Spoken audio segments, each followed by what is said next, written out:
Guys, before this video starts, I just want to remind you, if you like the videos, leave a comment, subscribe, check it out. There's a lot more on the channel than just the scooter content, but we've been focusing on the scooter. I want to get this build knocked out, and we're reaching the end now. So hopefully you guys enjoy this video, and if you do, let me know. If you don't, let me know. Not a big deal. No hate. Doesn't bother me. So anyway, this video is going to be the dyno and first ride with the Malossi RC1. So really excited. This scooter came together really well. I'm really happy with where it's at right now. There is room to improve. I will say that. We can do, different cylinder, different pipes. I understand that. But I wanted to give the Malossi setup a go and a chance to stretch its legs, and I'm going to. So we're going to tweak this setup a little bit more, but for the most part, this is exactly what you can expect if you get one of these motors yourself. So big thanks to scootertuning.ca. Check this out. Let me know what you think, and enjoy the video. All right, we're warming up. We're on the dyno now.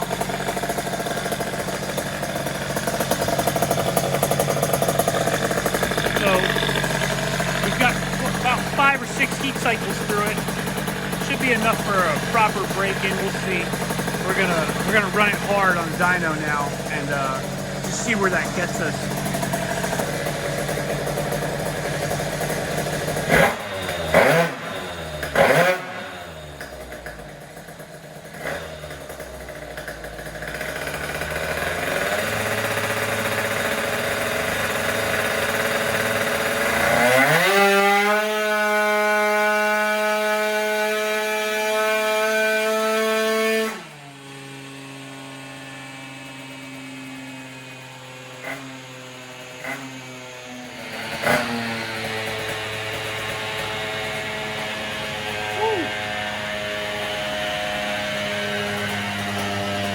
So I stopped the pull early. It's at 25 horsepower right there and climbing. It's definitely got a lot more in it.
The speed, holy moly.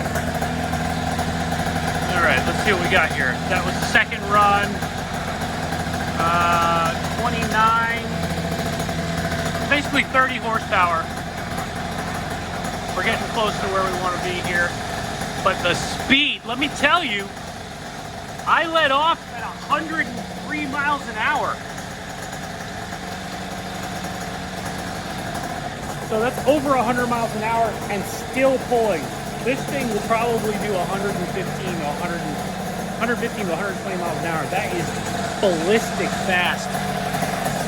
Woo! So we got some more tuning to do. We'll pick it up a little bit. But that's the first dyno session with the RC1. And let me tell you, that's big. Huge speed. So you can see 104 miles an hour, 30 horsepower, rated 30 horsepower. That was the second pull. We have a little more CVT tuning to do here in the mid to low. It might have just be part of the pull that I made specifically. Might have been needing a little more heat, but either way, it settled right in and it just started ripping. Look at the speed. That's insane. That's the fastest I've ever had this dyno up to with a scooter. can tell you that right now. We're in bike territory. These are starting to get to be some pretty big numbers for a scooter. So, little more tuning. I think there's more to be had in the carburetor. I might, after then the next tank, I'll run a little less oil. It is still pretty rich on oil for break-in. Just want to make sure it stays lubed up. But now we got some proper heat into the cylinder. We'll let it cool down, and then we'll check over everything. But the speed is massive. I'm really impressed by that. I did not think it was going to be able to keep pulling, and it wasn't topping out either. RPM was around 13,500 or so, and we still had some more to go. So this motor should pull to 15,000 or a little bit north of 14,000 at least, into the 14,000 range. So that's another, dare I say, another 10 miles an hour. So that's really, really fast. But I guess that's about right. I was looking at some of the big racers, the Cup scooters that use this setup, and they do hit 105, 110 miles an hour. So we're not too far off from that. And I think that that's a testament to the setup on this. This is nearly box stock. I did a little bit of massaging to the cylinders like I showed you guys, and we're just testing a couple of little CVT tricks just to make sure that we're getting the most out of the variator and out of the driven pulleys. So really not much though being done. This is a fairly box stock setup that you would get if you ordered the kit from Scooter Tuning or from Malossi. You would end up with the same exact stuff. You would just have to, tweak it specifically for yours. Also, the carburetor might be a little bit small, dare I say it. It's 28 millimeter. I'd love to try a Electron carburetor. They're a little bigger, and I've heard good things about them. I've always wanted to try one. If anybody from Electron is watching, let me know. I'd love to try one of those carburetors and see if there's more to be had, which I am sure there is. Also in the pipe, there's probably a little bit more, but honestly, the way it is right now, if we can get to about 35 horsepower, I'm going to be pretty happy. I'd love to see a little more, but we're already at 30 on the second pull. That's big. That's as much power as my 70 made, completely maxed out, super tuned. So that's a good testament. As this thing breaks in, it's going to loosen up a little bit more. We're going to put some different fuel in it, and we'll shoot for those bigger numbers. But man, that's big. I'm going to take it down and take it for a ride in a little bit.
So as you can see, this thing just absolutely rips.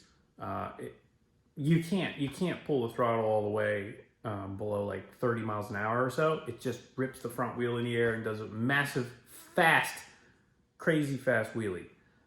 It's got a lot of kick. So I'm gonna probably keep working on the setup to get a little more power down, but I'm totally satisfied with as much power as it's making right now, especially that bottom end, that torque. And that's where the 94cc really shines. It doesn't necessarily make a ton more power, but it does make a lot more torque. So, and you feel that. That's what gets you down the track. The acceleration data is all going to be what really shows this setup's true strong points. And the top end is amazing. I mean, over 100 miles an hour on the dyno and still pulling. I'm confident that it would go 120 if I just kept going to the moon. but I didn't want to make a super extended dyno pull while we're still breaking the motor. So soon we'll get out there and we'll just start stretching that top end out and see what it does. But for now, that's going to be it. We'll see you guys in the next one.